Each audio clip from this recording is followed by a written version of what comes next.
Hi everyone, my name is Nidhi Bhatnagar and welcome you all in this channel. तो आज की video में हम क्या सीखेंगे? आज हम करने वाले हैं बच्चों क्लास 5 का साइंस का chapter number 2 food and health. और ये लिविंग साइंस की बुक से लिया गया चैप्टर था। वीडियो ऑलरेडी अपलोडेड है चैनल पे।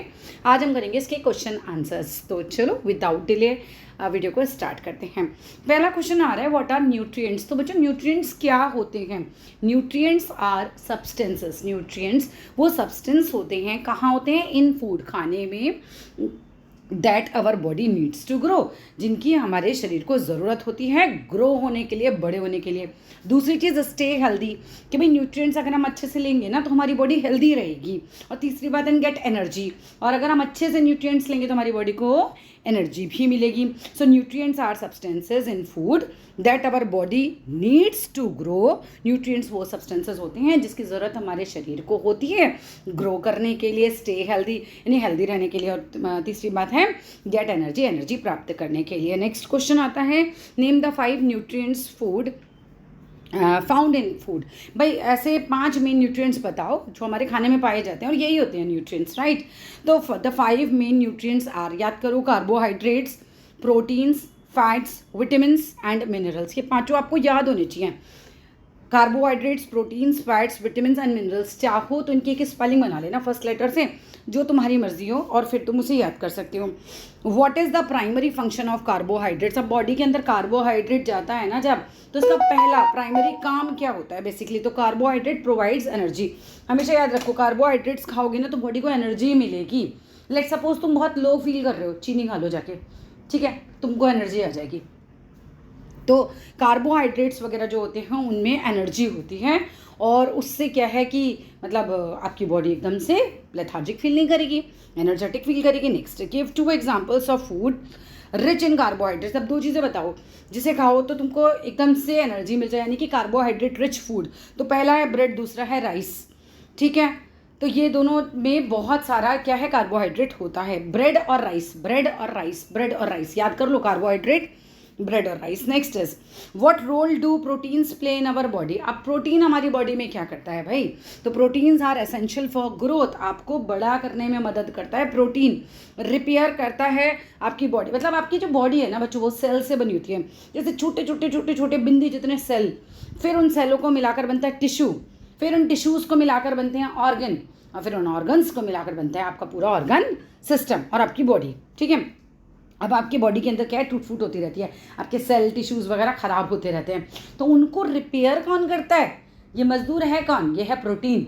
जब आप प्रोटीन यानी आप दालें खा रहे हो, है ना, तो इनसे क्या आपको प्रोटीन मिलेगा? दालें खाने से बहुत सारी चीज़ों में होता है। मैं एक एग्जांपल दे रही हूँ, दालों से भी मिलता है प्रोटीन आपको।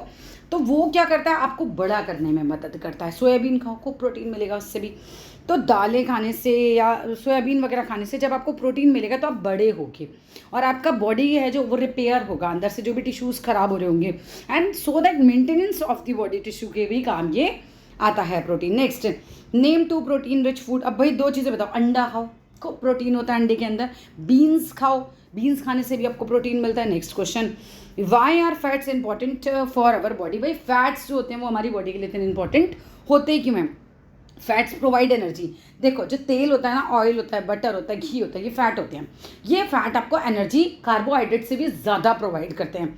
बट क्या हमें इन्हें बहुत ज़्यादा खाना चाहिए? नहीं। हमने चैप्टर में पढ़ा था कि अगर आप बहुत ज़्यादा फैट्स खाते हो तो ये आपके लिए हार्मफुल ही होते हैं, ये आपके लिए बेनिफिशियल नहीं होते। फैट्स प्रोवाइड करते हैं हमको एनर्जी, हेल्प करते हैं एब्जॉर्ब करने में जो भी आपने विटामिन्स खाए हैं, एंड प्रोटेक्ट करते हैं हमारे ऑर्गन्स को। तो फैट भी अच्छे हैं बट इन लिमिटेड क्वांटिटी, ज़रूरत से ज़्यादा ख़राब है। ओबेसिटी यानी मोटापे की प्रॉब्लम हो जाएगी, फिर उससे बहुत सारी प्रॉब्लम हो जाएंगी। Mention 2 sources of healthy fats. 2 चीज़ें बताओ जिससे आपको हेल्दी अच्छा वाला फैट मिले, नुकसानदायक फैट ना मिले। नट्स खाओ, नट्स में फ़ैट होते हैं, जैसे काजू खाओ, बादाम खाओ, अखरोट खाओ, ये सब चीज़ें खाओ, आपको अच्छे से फैट मिलेगा, लेकिन नुकसानदायक फैट नहीं है वो, ज़्यादा हेल्दी फैट के अंदर आता है। अब ये नहीं कि 2 कटोरी लेके बादाम ही बैठ गए आप, ठीक है। Excess of everything is always bad, ठीक है। और ऑलिव ऑयल खाओ। ऑलिव ऑयल का तो कितना, मतलब आजकल तो जहाँ देखो सब छाया पड़ा है, ऑलिव ऑयल खाओ, क्योंकि ऑलिव ऑयल में जो फैट है वो ज़्यादा हेल्दी है एज़ कम्पेयर टू वो जो रिफाइंड ऑयल हम खा रहे हैं, वो तो जहर है। What are vitamins. अब विटामिन्स क्या होते हैं? देखो, vitamins are organic compounds that our body needs. Vitamin organic compounds होते हैं जिसकी ज़रूरत हमारे बॉडी को होती है इन स्मॉल अमाउंट मतलब कम अमाउंट में हमें विटामिन चाहिए, हमें बहुत सारा विटामिन नहीं चाहिए। और किस लिए चाहिए? टू फंक्शन प्रॉपर्ली, जिससे हमारी बॉडी के सारे काम जो है वो आराम से प्रॉपर्ली हो सकें। Name a food that is rich in vitamin C. भाई खट्टी चीज़ों में होता है विटामिन सी, याद रख लो। नींबू में भी विटामिन सी होगा, आंवले में भी होगा, यहाँ ऑरेंज दे रखा है, ऑरेंज में भी होता है, ठीक है। तो नींबू है, आंवला है, ऑरेंज है, तीनों में से कुछ भी लिखोगे वो करेक्ट ही होगा आंसर। और एक बात और बताती हूँ विटामिन सी के बारे में कि अगर गर्म करोगे ना तो विटामिन सी जल जाता है, ख़त्म हो जाता है, फिर आपकी बॉडी को नहीं मिलेगा। Why is vitamin D important? अब बात आती है विटामिन डी क्यों इंपॉर्टेंट है भाई हमारी बॉडी के लिए। Vitamin D is important for strong bones and teeth. अब विटामिन डी अगर हम लेते हैं तो हमारी जो हड्डियाँ हैं ना वो मजबूत हो जाती हैं, हमारे जो दांत हैं ना वो मजबूत हो जाते हैं। तो हड्डी और दांतों को मजबूत करना है तो विटामिन डी सबसे बढ़िया सोर्स क्या है विटामिन डी का? धूप में खड़े हो जाओ, धूप बहुत अच्छा सोर्स होती है, सनलाइट मतलब जिसे बोल सकते हैं विटामिन डी का। तो इससे क्या होता है, जो हड्डियाँ होंगी मजबूत होंगी, दांत होंगे मजबूत होंगे।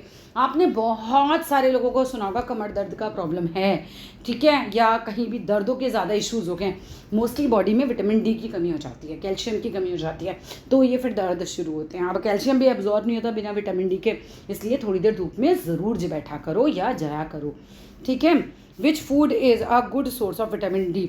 तो फिश खा सकते हैं हम, उससे विटामिन डी काफ़ी अच्छी मात्रा में मिलता है। एंड फोर्टिफाइड मिल्क, ये दोनों जो हैं बहुत ही अच्छे सोर्स हैं विटामिन डी के। What are minerals? मिनरल्स क्या होते हैं? मिनरल्स आर इनऑर्गेनिक सब्सटेंस, ये ऑर्गेनिक नहीं होते हैं, इनऑर्गेनिक सब्सटेंस होते हैं, needed for various body functions. अब इससे हमारे बहुत सारे काम होते हैं, जैसे हमारी बॉडी की जो बोन्स हैं, जो हमारे टीथ हैं, ठीक है, एंड ये सब बनते हैं, बिल्ड होते हैं मिनरल से। कैल्शियम ही हो गया ना एक तरीके का मिनरल, मतलब मिनरल, आयरन, ये सब जो आयरन, कैल्शियम, ये सब मिनरल्स में आते हैं। तो कैल्शियम से तो हमारी बॉडी की बोन्स वगैरह बनती है, हमारे टीथ बनते हैं, और रेगुलेट करता है हमारे मेटाबॉलिज्म को भी। मेटाबॉलिज्म का क्या काम होता है? देखो मेटाबॉलिज्म जिसका ख़राब होगा ना उसको फूड जो है वो फैट में कन्वर्ट होता चला जाता है। जैसे कहते नहीं है कि ये बहुत मोटा होता जा रहा है, उसका मेटाबॉलिज्म ख़राब होता है, उसका फूड जो है उसके शरीर को ना एनर्जी देने की बजाय चर्बी में कन्वर्ट करता जा रहा होता है, ठीक है। तो थोड़ा सा ही समझ लो, बाकी चैप्टर में नहीं है तुम्हारे ये। Name a mineral that is important for strong bones. अब स्ट्रॉन्ग बोन्स के लिए सबको पता है कैल्शियम। कैल्शियम कहाँ से मिलता है? हरी सब्जियों से मिलेगा आपको, दूध से कैल्शियम काफ़ी मात्रा में मिल जाता है। Which food are rich in calcium? तो मिल्क और चीज़, चीज़ में भी बहुत अच्छी मात्रा में कैल्शियम होता है, चीज़ भी देखो मिल्क प्रोडक्ट ही है हमारा। What is the role of iron in our body? अब आयरन का क्या रोल होता है? देखो iron is necessary for making haemoglobin. Haemoglobin एक रेड पिगमेंट होता है जो हमारे खून में पाया जाता है, जिसकी वजह से हमारे खून का रंग लाल होता है। तो हीमोग्लोबिन बनता है किससे? आयरन से बनता है। Which carries oxygen in blood? जो कि क्या करता है? ब्लड में ऑक्सीजन को कैरी करता है, नौकर है बेचारा ब्लड का, तो ऑक्सीजन को ले जाने का काम करता है ब्लड से। Name two iron rich foods? तो स्पिनच यानी पालक खाया करो और मीट खाया करो, उससे तुम्हें आयरन मिलेगा। Spinach is very good, very very good, मतलब पालक तो खाना ही चाहिए हर एक को। What is a balance diet? A balance diet क्या होती है? Balance diet includes the right amount of all the essential nutrients needed for a good health. देखो भाई सीधी सी बात है, बैलेंस डाइट का मतलब होता है जितने भी न्यूट्रिएंट्स हैं ना वो सही मात्रा में हो, सही मात्रा में कैल्शियम मिले, सही मात्रा में प्रोटीन मिले, सही मात्रा में आपको फैट्स मिले, सबकी मात्रा जो है बैलेंस्ड होनी चाहिए, इसीलिए हम इसे बैलेंस डाइट बोलते हैं। ना तो कोई चीज़ बहुत ज़्यादा, ना तो कोई चीज़ बहुत कम। Why is water important for our body? पानी हमारी बॉडी के लिए इंपॉर्टेंट क्यों होता है भाई? Water is essential for digestion. भाई पानी अच्छे से पीते हो तो खाना अच्छे से डाइजेस्ट होगा, डाइजेशन के लिए चाहिए। दूसरा एब्जॉर्प्शन, यानी जितने भी न्यूट्रिएंट्स आपकी बॉडी के अंदर गए ना बच्चों, वो एब्जॉर्ब पानी के द्वारा ही होते हैं, एब्जॉर्ब पानी के द्वारा होते हैं, मतलब बॉडी उन्हें यूज़ नहीं कर पाएगी, नहीं तो फिर वो ऐसे ही बाहर निकल जाएंगे। तीसरी बात, ट्रांसपोर्टेशन ऑफ न्यूट्रिएंट्स, तरल बह रहा है ना अंदर, पानी तो है, तो न्यूट्रिएंट्स जो हैं वो ट्रांसपोर्ट जो होते हैं पूरी बॉडी के अंदर, वो भी, उसमें भी वाटर का एक बहुत इंपॉर्टेंट रोल है। एंड एलिमिनेट ऑफ वेस्ट, आपका जो यूरिन पास हो रहा है, पट्टी जा रहे हो आप, ये सब भी तो आप सोचो बिल्कुल ही वाटर ना पियो तो इतनी खड़ंग हो जाएगा आपका जो मोशन है कि पॉसिबल नहीं है, ठीक है। तो ये सारी चीज़ें भी जो एक्सक्रीट करने का काम भी होता है, आपका बॉडी से वेस्ट निकालने का काम भी होता है, वो भी वाटर जो है उसमें एक बहुत इंपॉर्टेंट रोल अदा करता है। How much water should we drink daily? भी कितना पानी पी लें? तो it is recommended to drink about 8 glasses of water daily. अब कुछ लोग जो हो गए हैं वो बोतलें ले लेके बैठ जाते हैं और कहते हैं कि बहुत सारा पानी पीएंगे, नहीं पीना चाहिए, रिसर्च हुई है इस पर भी, excess of everything is bad, ठीक है। 8 से 8-10 ग्लास तक पानी सही है, 8 ग्लास रिकमेंड किया जाता है एक दिन में पीना। व्हाट इज़, तो किताब में जो आंसर लिख कर आओगे तो 8 ग्लास लिख कर आना, हर जगह 8 ग्लास देते हैं, ठीक है। What is malnutrition? अब ये क्या है भाई, मैल न्यूट्रिशन जो होता है occurs when the body does not get the right amount of nutrients it needs. मतलब मैल न्यूट्रिशन हो गया, न्यूट्रिशन की कमी हो गई, तो जितने न्यूट्रिएंट मुझे चाहिए उतने मुझे मिल नहीं रहे, हम कहते हैं मैल न्यूट्रिशन हो गया ऐसे। What are the two types of malnutrition? दो टाइप के हैं malnutrition के। The two types of malnutrition are undernutrition, overnutrition। देखो दोनों ही हो सकते हैं, या तो आपने बहुत ओवर कर लिया न्यूट्रिएंट्स को तो वो भी गड़बड़ है, और या फिर बिल्कुल ही नहीं आपको मिल रहे हैं तो वो भी गड़बड़ है। What is under nutrition? देखो अंडर न्यूट्रिशन अकर होता है when the body does not get enough nutrients. जब आपके शरीर को इनफ न्यूट्रिएंट्स नहीं मिलते हम कहते हैं अंडर न्यूट्रिशन है body, leading to deficiencies the health problems. इसकी वजह से क्या होगा भाई, परेशानियाँ आएंगी, हेल्थ प्रॉब्लम्स आएंगी। Give an example of a disease caused by under nutrition. बीमारी का नाम बताओ। Kwashiorkor. Kwashiorkor is a disease caused by protein deficiency. Protein की कमी से ये बीमारी होती है। What is over nutrition? भाई ओवर न्यूट्रिशन मतलब आपने न्यूट्रिशन बहुत ज़्यादा ही खा लिया। Over nutrition occurs when the body gets too many nutrients leading to obesity. बहुत ज़्यादा करोगे तो मोटे हो जाओगे, ओबेसिटी का प्रॉब्लम हो जाएगा, एंड अदर हेल्थ इश्यूज तो फिर साथ में वेलकम हो ही जाते हैं। Name a health problem caused by over nutrition, तो ओबेसिटी का हो गया। Next is what is communicable disease? देखो एक इंसान से दूसरे इंसान पे पास होने वाली बीमारी। जैसे मान लो कि मुझे जुकाम हो रहा है, अब तुम मेरे बगल में बैठोगे तुमको भी हो जाएगा, कम्युनिकेबल डिसीज़ है। मगर मेरे सर में दर्द हो रहा है कि तुमको होगा मेरे बगल में बैठने से, नहीं होगा ना, तो ये नॉन कम्युनिकेबल है। तो जो डिसीज़ ट्रांसफ़र हो जाती हैं वो कम्युनिकेबल है, जो नहीं ट्रांसफर होती वो नॉन कम्युनिकेबल है। A communicable disease is an illness, वो एक ऐसी बीमारी है that can be spread from one person to another, जो एक इंसान से दूसरे इंसान पे फैल सकती है। Name two communicable diseases. Communicable diseases का नाम बताओ। फ्लू, बुखार, चिकन पॉक्स, छोटे छोटे दाने टाइप निकल जाते हैं, ये कम्युनिकेबल डिसीज़ है, यानी कि एक बंदे से दूसरे बंदे को लग सकती है। How can communicable disease be spread? किस तरह से फैलती है? Communicable diseases can be spread through air, फैल सकती है, थ्रू वाटर फैल सकती है, थ्रू डायरेक्ट कॉन्टेक्ट में आप किसी के आ रहे हो तो भी फैल सकती है, एंड कंटामिनेटेड फूड से तो फैल ही सकती है, यानी कि गंदा खाना अगर आपने खा लिया है तो उससे भी फैल सकती है। What is a non-communicable disease? A non-communicable disease is an illness। ये एक ऐसी बीमारी है that cannot be spread from person to person। ये एक व्यक्ति से व्यक्ति को नहीं फैल सकती। Name the two non communicable diseases. एक तो डायबिटीज़, अगर किसी को डायबिटीज़ है तो सारे घर को नहीं कर सकता वो डायबिटीज़, है ना, उसको ही है तो उसी को ही रहेगी, कोई छूत की बीमारी नहीं है ये। दूसरी बात हार्ट डिसीज़, किसी को हार्ट डिसीज़ है ना, तो वो हार्ट की बीमारी दूसरे को थोड़ी हो जाएगी उसकी वजह से। What are the causes of non communicable diseases? अब कॉजेज क्या हो सकते हैं? देखो non communicable diseases can be caused by genetic factors, मतलब माता पिता को, दादा दादी को, किसी को लाइफ स्टाइल चॉइसेस की वजह से भी। आजकल तो सब लोग बाहर पिज़्ज़ा खा रहे हैं, है ना, बाहर चीज़ें बहुत ज़्यादा ही खा रहे हैं, तो वो सब चीज़ों की वजह से भी हो सकता है आपका लाइफ स्टाइल, या फिर आप रात भर जाग रहे हो, सो नहीं रहे हो, बहुत मतलब आपने अपना लाइफ स्टाइल बहुत गड़बड़ कर रखा है, तो वहाँ आपको बीमार होने के चांसेस बढ़ जाते हैं। फिर दूसरा इन्वायरमेंटल फैक्टर्स भी हैं, इतना पॉल्यूशन हो रहा है बच्चों, गंदा कंटामिनेटेड वाटर है नदियों का भी सब, तो उसकी वजह से भी हो सकता है। Next is how can we prevent communicable diseases? आप बचाव कैसे कर सकते हो इनसे? तो we can prevent communicable diseases by maintaining good health, good hygiene, मतलब अपनी साफ़ सफाई का अच्छे से ध्यान रखो। गेटिंग वैक्सीनेटेड, अपनी वैक्सीनेशन आपको टाइम पर लगवानी चाहिए। वैक्सीनेशन होती है एक मतलब ड्रॉप टाइप आपको दी जाए या इंजेक्शन टाइप आपको लगाए जाए, जिसमें कि मरे हुए जो होते हैं ना बैक्टीरिया वगैरह, वो आपकी वायरसेस वो आपकी बॉडी के अंदर इंजेक्ट किए जाते हैं, मरे हुए या बहुत ही कमज़ोर, जिससे जब मजबूत वायरस आपके अंदर घुस जाए अगर, तो वो आपकी बॉडी को आदत हो जाए उससे लड़ने की और फिर आपको प्रॉब्लम नहीं हो, तो वो वैक्सीन लगाना कहलाता है। ठीक है। एंड अवॉइड करो close contact with the sick individual, से बीमार है उससे थोड़ा दूर ही रहो। What is vaccination? तो वैक्सीनेशन वही बता गई, vaccination is a process of giving a vaccine, हम देते हैं to stimulate the body's immune system, हम इम्यून सिस्टम को कहीं ना कहीं मजबूत बनाते हैं।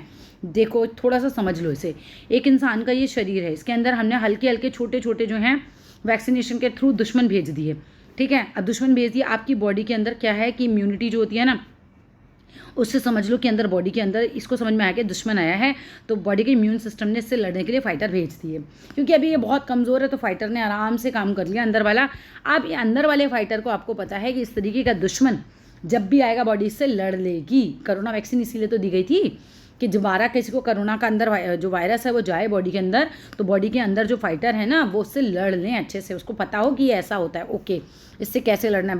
बॉडी आपकी बहुत ज़्यादा वो है इंटेलिजेंट होती है, ठीक है, तो प्रोटेक्ट करती है स्पेसिफिक डिसीजेस से, बीमारियों से। Why is vaccination important? तो vaccination is important because it helps prevent, की मदद करती है बचाव करने में, द स्प्रेड ऑफ इन्फेक्शंस को फैलने के लिए, डिसीजेस को फैलने के लिए, एंड प्रोटेक्ट करती है इंडिविजुअल इंसान को फ्रॉम सीरियस इलनेस, बहुत बड़ी बड़ी बीमारियों से बचाती है। What is hygiene? हाइजीन मतलब साफ सफाई basically.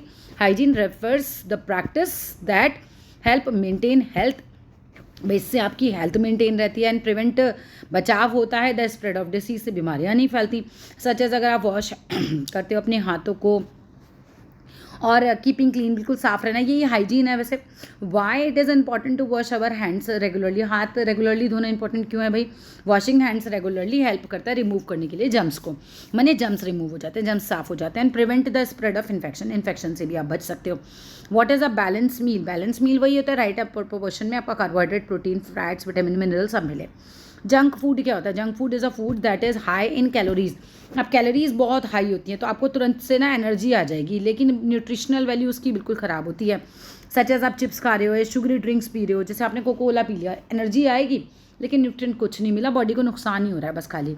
Y should we avoid junk food? तो भाई हमें अवॉइड क्यों करना चाहिए? तो we should avoid junk food because it can lead to health problems. भाई इससे हेल्थ प्रॉब्लम हो सकती हैं, जैसे ओबेसिटी, मोटापा हो सकता है, इससे डायबिटीज़ हो सकती है, हेल्थ से हेल्थ डिसीज़ हो सकती हैं, हार्ट डिसीज़, सॉरी, बीमारियाँ हृदय की। What is the importance of exercise? Exercise ही क्यों करनी चाहिए? देखो exercise is important for maintaining physical fitness. आपको अपनी फिजिक को फिट कर रखना है, अपनी बॉडी को फिट रखना है तो एक्सरसाइज करो। स्ट्रेंथन करना है अपनी मसल को तो एक्सरसाइज करो, इंप्रूव करना है ओवरऑल हेल्थ तो फिर एक्सरसाइज करो। How much exercise is recommended for children? भैया 60 मिनट करो, कम से कम 1 घंटा बच्चों को एक्सरसाइज, फिजिकल एक्टिविटी कुछ ना कुछ करनी चाहिए, भले ही आप पार्क में खेलें, आप योगा करें, जो भी कर सकते हैं। What is the role of sleep in maintaining good health? भाई सोने की क्या इंपॉर्टेंस है? सोना बहुत ज़रूरी है भाई, रेस्ट भी तो बहुत ज़रूरी है ना। बॉडी कोई मशीन तो है नहीं, और मशीन भी होगी तो हर मशीन को भी रेस्ट चाहिए होता है। पंखे को भी लगातार चलाए रखोगे तो फूक जाएगा, मिक्सी को लगातार चलाओगे फूक जाएगी, तो ऐसी बॉडी भी है ना। तो थोड़ा सा sleep is important for physical and mental health के लिए, helping the body to repair and recharge. इससे बॉडी रिपेयर हो जाती है, अंदर जो टिश्यूज टूट फूट हो रही है, और फिर बॉडी रिचार्ज हो जाती है। How many hours of sleep to children need? कितने घंटे की नीड चाहिए बच्चों को? स्लीप चाहिए तो 9 to 11 आवर्स की चाहिए हर रात को, 9 से 11 घंटे आपको सोना ही है, तो जल्दी सोया करो। What are the benefits of eating fruits and vegetables? क्या फ़ायदे हैं फ्रूट्स और वेजिटेबल्स खाने के? देखो fruits and vegetables are rich in vitamin and minerals, vitamin, mineral और फाइबर सब आपको मिल रहा है, इससे तो फिर हेल्थ होती है अच्छे से मेंटेन, और बीमारियों से होता है प्रिवेंशन, यानी कि बचाव। प्रिवेंट मतलब बचाव करना। Name 2 health benefits of fibre. देखो फाइबर जो होता है ना, ये डाइजेशन में मदद करता है। जैसे किसी को पटी नहीं आती, मान लो कई दिन तक, खीरा खाना शुरू कर दो, बहुत फाइबर होता है उसके अंदर, तो फिर क्या होगा? कॉन्स्टिपेशन यानी कब्ज, यानी कि पटी ना आने की समस्या से निजात मिलता है। और ये हंसने का मैटर नहीं है, ये बहुत इंपॉर्टेंट होती है आपकी बॉडी का, क्योंकि आपका बॉडी का वेस्ट, गंदगी बाहर निकलती है। What is the importance of breakfast? अब ब्रेकफास्ट करने की क्या इंपॉर्टेंस है? देखो breakfast is important because it provides the energy. आप ब्रेकफास्ट खाते हो तो आपको क्या मिलती है? एकदम से एनर्जी मिलती है, न्यूट्रिएंट्स मिलते हैं जो कि भी नीडेड होते हैं हमारी बॉडी को स्टार्ट करने के लिए अपना दिन, और ये इंप्रूव करता है कॉन्सेंट्रेशन को, आपकी परफॉर्मेंस को जो आपके स्कूल में है। What should a healthy breakfast include? अब हेल्दी ब्रेकफास्ट में क्या चीज़ें होती हैं? Healthy breakfast should include a balanced of carbohydrates, उसमें सही मात्रा में हो, प्रोटीन सही मात्रा में हो, फैट सही मात्रा में हो, whole grain, cereals, milk, fruits, ये सब सही मात्रा में होने चाहिए। What are dietary guidelines? क्या हैं भाई डाइटरी गाइडलाइंस? तो डाइटरी गाइडलाइंस आर रिकमेंडेशंस हैं फॉर हेल्दी ईटिंग के लिए। अच्छा हेल्दी खाना खाइए, अच्छा ड्रिंक अच्छे से करिए, ये प्रमोट करता है गुड हेल्थ को और बचाव करते हैं बीमारियों से।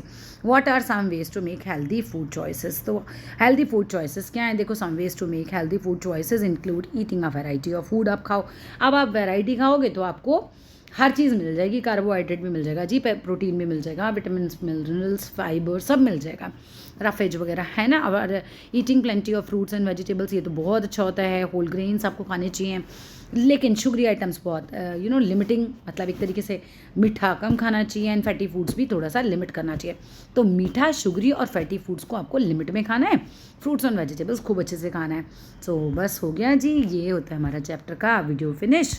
और वीडियो थोड़ा सा भी हेल्पफुल लगा हो तो अपने फ्रेंड्स को ज़रूर शेयर कर देना, और लाइक कर देना, शेयर करना, कमेंट करना। Thank you.